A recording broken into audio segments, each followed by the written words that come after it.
화물연대 파업 엿새째, 업무 개시 명령은 2004년 도입 이후 18년 만에 처음입니다. 정부는 시멘트 분야 운송 거부자들이 복귀하지 않을 경우 법과 원칙에 따라 엄정 대응하겠다고 밝혔습니다. 취재기자 연결합니다. 이동호 기자.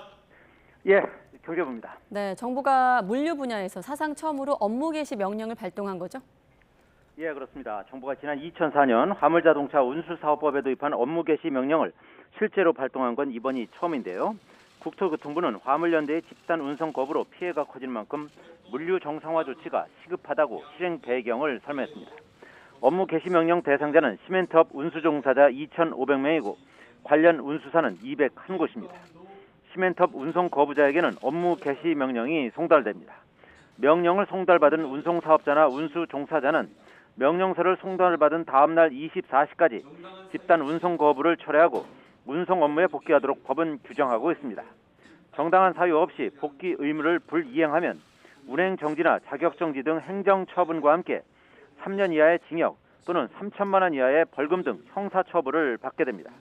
추경호 경제부총리는 복귀 의무를 불이행하는 경우에는 법과 원칙에 따라 엄정하게 대응할 것이라고 밝혔습니다. 또 시멘트 분야 운송 사업자와 운수 종사자는 운송 거부를 철회하고 운송 업무에 즉시 복귀할 것을 촉구했습니다. 정부는 이번 업무 개시 명령이 집단 운송 거부 장기화에 따른 국가 경제 타격을 최소화하기 위한 불가피한 조치라고 설명했습니다. 처벌이 목적이 아니라 운송 업무에 복귀하도록 하기 위한 최후의 수단이라고 강조했습니다.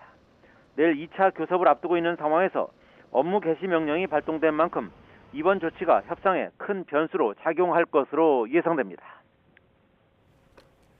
네, 화물연대 파업에 따른 현재 전국 피해 상황은 어떻습니까?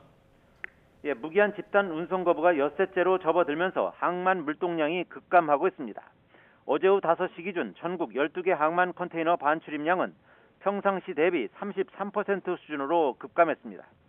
시멘트와 정유, 철강업계 피해도 커지고 있는데요. 시멘트는 평소에 10분의 1 수준인 2만 2천 톤만 운송됐습니다.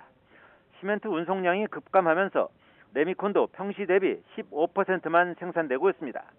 이에 따라 서울 둔천주공 재건축 현장을 포함해 전국 900여 개 건설 현장 가운데 절반이 현재 레미콘 타설이 중단된 상태입니다.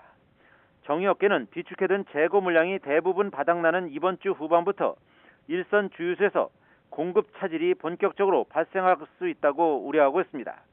철강업계도 운송량 대부분을 차지하는 육송 출하가 사실상 막혀 포스코는 하루 2만 7천 톤, 현대제철은 하루 5만 톤에 달하는 제품 출하에 차질을 빚고 있습니다.